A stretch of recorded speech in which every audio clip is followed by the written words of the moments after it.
Hello everybody and welcome back to my channel, and for today's video I'm going to be doing an in-depth review of my thoughts and feelings and ratings of the ACOTAR series. This video will include spoilers, so if you haven't read the series I would not recommend watching this video, but if you have, please enjoy and tell me what you think of my opinions of them. So I think the way I'm going to do this is I'm probably going to go like my favourite book to my least favourite and go from there. So my favourite book was ACOTAR Silver Flames. I knew this was going to be my favourite when I started it because I love Cassian. By the end of this book I also loved Nesta. Up until this point I was not Nesta's biggest fan at all, but by the end of it I absolutely loved her and adored her. I loved their story. I loved the romance between them, and as you can see, oh well you can't see because my lighting in here is terrible, but I did tab this quite a lot. Okay, so I've fixed the lighting and I'm sorry about any windy noises, but it's too hot, I'm having my fan on. But yeah, no, now you can probably see I did tab this book quite a bit, and honestly I just kind of loved it. Honestly, some of my favourite lines is when Nesta is basically comparing Cassian to a bird and being like, I'll go perch on a chimney, or something like that, and it just makes me laugh so much. I think my favourite thing about this book was all of the character development that Nesta and Cassian had. Nesta grew a lot. She went through all of her pain and trauma that she had to deal with after her dad died, and also anything after she was forced into the cauldron and she became Fae. Like, she didn't want this life. She was happy being a human, but obviously all this happened, and then like I had a feeling from the start of the book that Cassian was Nesta's mate. Like, I just had, like, there was just a feeling in my mind that it was true, because he acted very similarly to how Rhys does with Feyre. And yeah, no, I could just tell from the start. And then when they said it and it happened, and then Nesta was like, I don't want that because then it means I have to fully be in this world, it kind of broke my heart a little bit. Obviously it all got fixed, but she was like leave me alone, like I'm calling in our bargain, leave me for a week and then I'll talk to you. But obviously then she gets taken into the rite and the blood rite and everything, and she has to go through all that with Gwyn and Emery. I think that's her name, Emery, anyway. And yeah, no, I loved all the girl power that was in this book as well. Like, even though they did have like the aspects of romance and stuff, I loved the bonds that Nesta made with Emery and Gwyn, and I loved how they became like the Valkyries and stuff, and they were just so good. And I loved how they just were there for each other, and they made the friendship bracelets, and they like recommended books to each other, and they basically became like a nerdy little book club, which I adore. Because I keep seeing things online like House of Wind book club, and it's taking everything in me not to go and buy that stuff. I'm probably going to buy it eventually though. But yeah, no, I just like Nesta coming to terms with who she is, and then obviously her mending her relationship with Feyre, with everything that happens with Feyre's birth, and like her and Elaine talking a little bit more. And honestly I thought it was like her perfect wrap up to like the characters we had so far.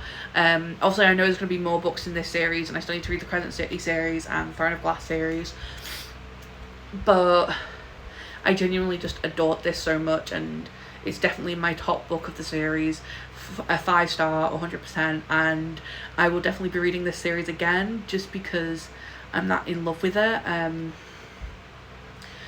And just like, obviously at the start of the book Nesta is very much in a pit of pain and depression, and she's making all the wrong choices, and she's causing a lot of issues for her family, and obviously she isn't the best person because she basically just doesn't care, and she keeps spending like all of Rhys's money and stuff. And then Feyre like basically says do this or go, and I won't lie, Feyre did annoy me a little bit in this book because I felt like she was very condescending towards Nesta. Like, I understand that Nesta needed the push, but if anyone says, oh, Feyre saved her, no, she did not. Nesta saved herself. Like, I've seen online a couple of times people saying, oh yeah, Feyre saved Nesta by sending her into this. No, that's not true in the slightest. Nesta saved herself in this book. She worked on herself, she developed herself, she made new friends, and she worked on her relationship with Cassian, and she worked through her trauma. And yeah, no, I think she saved herself, and she's such a strong female lead, and I absolutely adored her, and I think she is my favourite out of the Archeron sisters. My next favourite in the series is A Court of Swing and Ruin. So this one, I loved that even though this one did focus on like Rhys and Feyre's romance and their relationship and everything, I loved the whole war aspect of it. I loved the whole like understanding the politics of the world, getting to know more about like Nesta's like powers and stuff. I know obviously you know more about that in Silver Flames, but you get to see more into Nesta's life, and you get to experience like Feyre basically like coming into her powers and being like, yes, this is who I am this person. And her tactics with Tamlin at the start of this book made me love her more. Now, I am not a Tamlin stan. I do not like that man. I know some people will disagree and be like, he redeemed himself a little bit. I don't agree.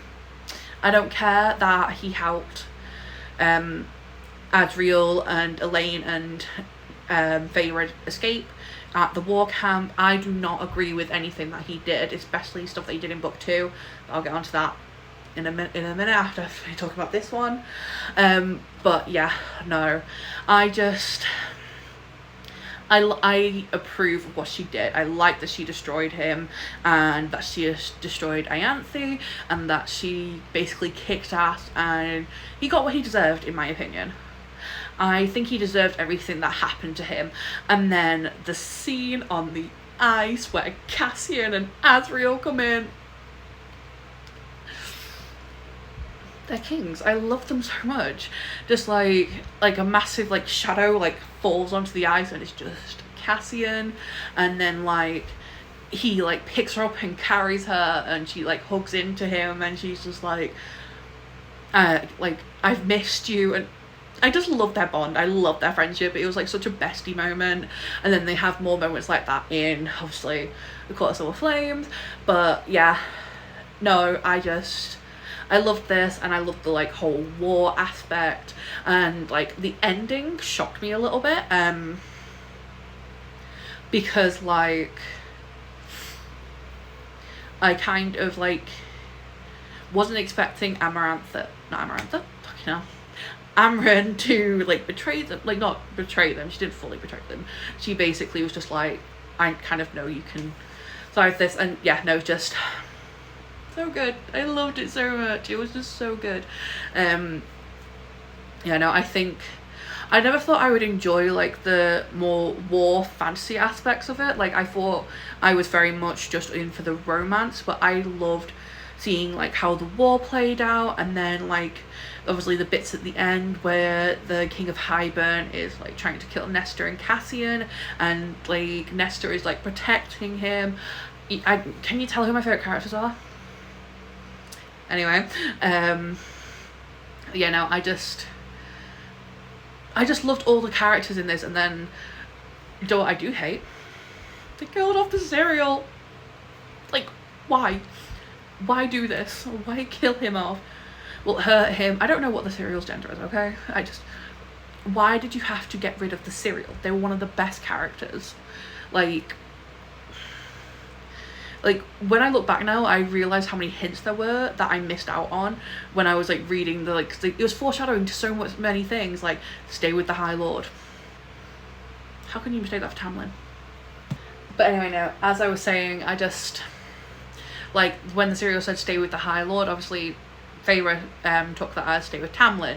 We all now know it meant stay with Rhys, and then just like everything about them just And then obviously Ianthe getting killed by the Weaver, but you know, she should have got killed earlier. But it's fine. Feyre got her payback, and as she should, because Ianthe, evil bitch. That's all I can say. Evil bitch. So yes, no, this was definitely my second favourite in the series. I think I rated basically every book in this series 5-star, apart from 2 of them. I'll have to double check my ratings, but yeah, no, I know I definitely gave this one a 5-star because I loved it so much.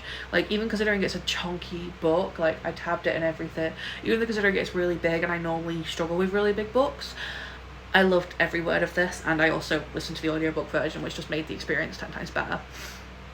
But yeah, no, I like that Feyre got her payback, and that they kicked her ass. And then obviously, like, I wasn't a fan of the dad, I was not a fan of the Archeron father, but he came through in the end. And when the boats that he named after his children, but then, you know, his death leads to Nesta's trauma, so he's just screwing her over even more. I mean, whoops. I don't know why I just did that, but yes, no. I really enjoyed learning, like, the whole war aspect of all of this, and seeing them all fight, and then everything with the cauldron, and yeah, no, I also just loved that we got to see more of Rhys's sense of humour, and, like, the line, Azriel being like, be careful how you speak to my High Lady. He's a kid. I love Azriel. Cassian's my boy, but I do love Azriel and Rhys. I love the Bat Boys, okay? So up next we have A Court of Mist and Fury. Obviously I tabbed this one again. I tabbed this way more than I tabbed the first book in the series, which you'll see in a couple minutes. But this one, honestly, this is the book that made me hate Tamlin, and I will die on that hill that I do not like that man.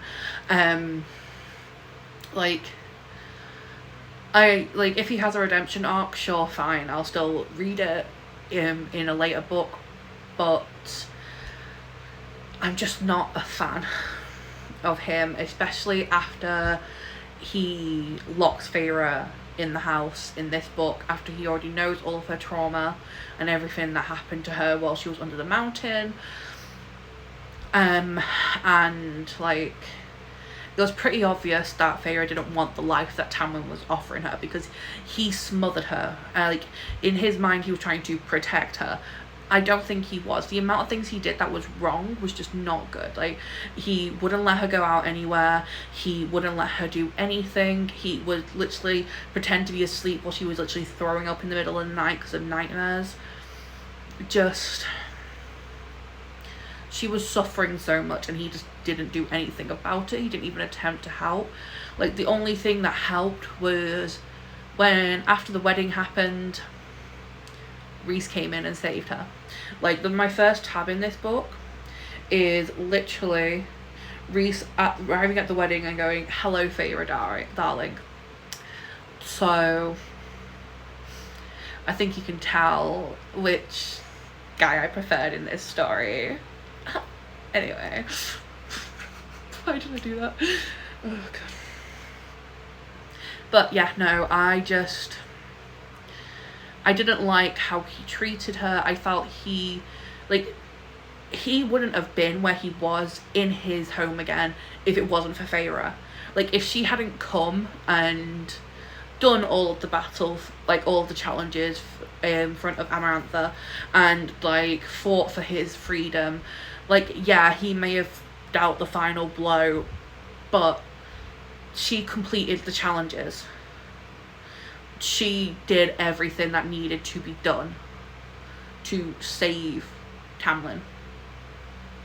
If it wasn't for her, he wouldn't have been back in his home. And then the fact that he basically belittled her all the time, and when he freaking exploded in the study and she almost got hurt. If she hadn't had her shield, she would have got hurt. And like, I just think that once he locked her in the house, that was the final straw. And then when she went to Reese, he let her be who she was, and she became the strongest version of herself. Then obviously her and Reese realised they're mates, and then at the end of the book, Tamlin steals her back. But it's fine, because when they thought they broke the bond, they didn't, because they had a secret wedding where she became High Lady of the Night Court. And he's like, there's no such thing as High Lady. Yes, there is. Yes, there is. There's High Lady Feyre. So Tamlin can suck my dick. Also, just Ianthe was such a manipulator. She was so, I hated her. She was so condescending, and just like, also like the thing with like him exploding the desk in this one and her putting her shield up. I love how in this one she deliberately doesn't put her shield up, so she gets hurt just so she can get sympathy from his court, and then they all turn against him. Iconic queen. But back to this one. Just, I love when she first goes to the Night Court and she thinks it's going to be all dark and depressing and stuff, but obviously then she gets to know Valaris, and she gets to meet like the inner circle, and then when Morse saves her and she just carries her out and she takes her back to Reese, and she just feels so much better, and I love it. I love it so much. And I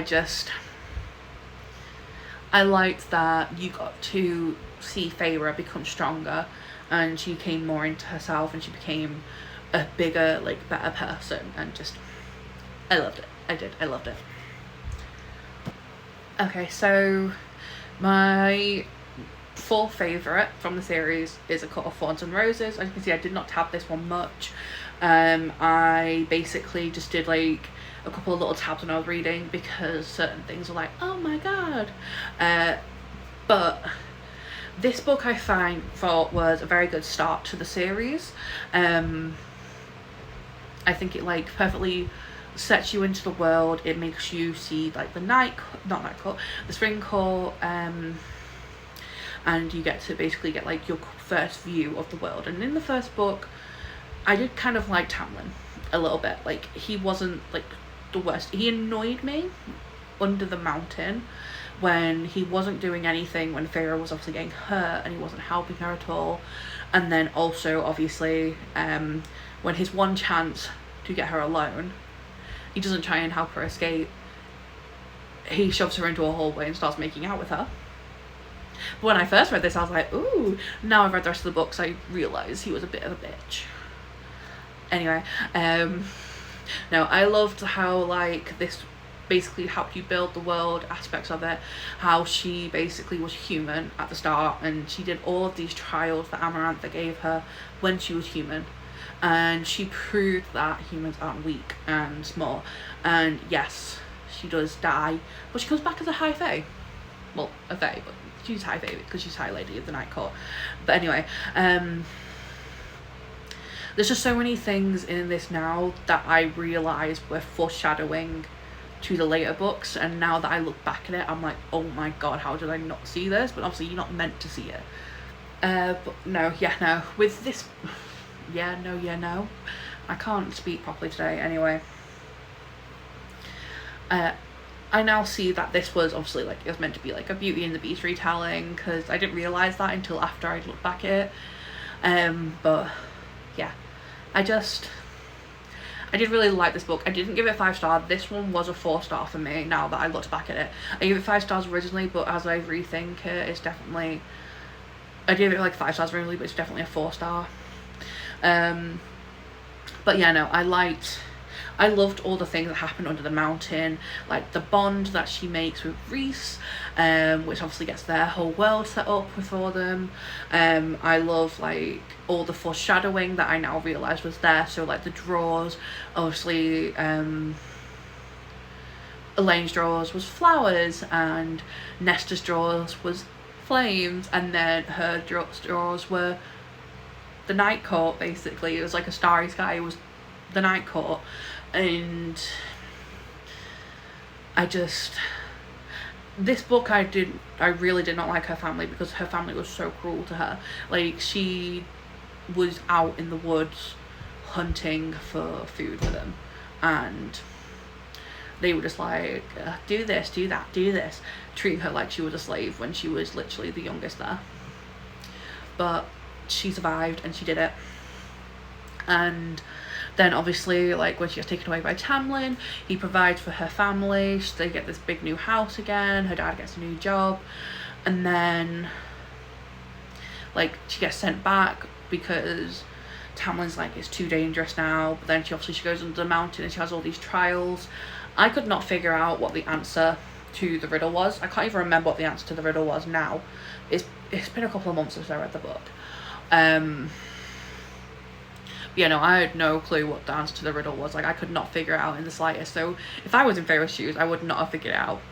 But obviously, like, all the things with the trials and the worm, and like, obviously, like, because she has the bond with Rhys, he basically kind of like caused her hand like a bit of pain when she went to the wrong lever when she was trying to save Lucian. Just so good. It was just, I loved it. And like the thing at the end after she's been turned into a fae, where she basically is just kind of like meets Rhys on the balcony and they talk, and then like he looks into her eyes and sees something on her face and he steps back kind of like shocked.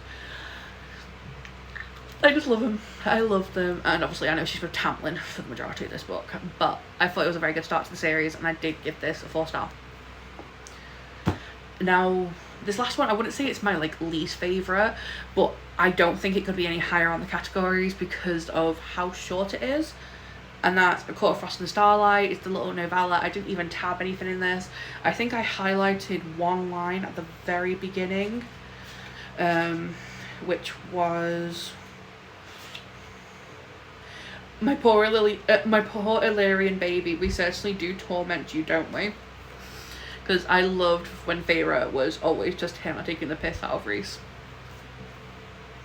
But yes, no, I really liked this. This is one that I rated the lowest. I gave it a 3.75 stars, and that's because it's basically, the best way to describe it is the Christmas episode in a TV show, and that's what this was. It was very cute, very short. It was a small little novella basically of them going through winter solstice and Feyre's birthday, and then it kind of helps you lead into Silver Flames, because at the very end it has like a little scene with Nesta and Cassian, and I just thought it was really cute, like the whole little like shopping scene, Feyre basically opening up her little art gallery for people to come and like paint, to work through their traumas of the war, and just, it was just really cute. And I love them all exchanging presents, and they all getting them just so right, like they just know the people so well. And yeah, I did really like this, and it was a very cute little book, and I think it's definitely a big part of the series, but obviously it's just not my favourite because there wasn't like much fantasy aspect. It was literally just them basically enjoying Christmas, which is what the winter solstice is. But I will say it's definitely still a good book. I still really enjoyed it, and I think it is definitely an integral part of the series. Like, some people say to skip it. I don't think you should, because it gives you like a nice little wrap up to the first 3 books in the series, and then gives you like a nice little bridge to Silver Flames. And then like when you go into Silver Flames, you've already seen a little bit of Nesta and Cassian like interacting as they are. But yeah, there's not really much I can say about this book, because obviously, like I said, it is very, very short, so it's not exactly as if I can give like a full-on in-depth review, because it's literally just basically shopping, romance, and a party, and that's about it. So that is it for the end of the video. That is my review of all of the ACOTAR books. I hope you guys enjoyed. Let me know what you thought in the comments below, if you've read them as well, and what your thoughts were.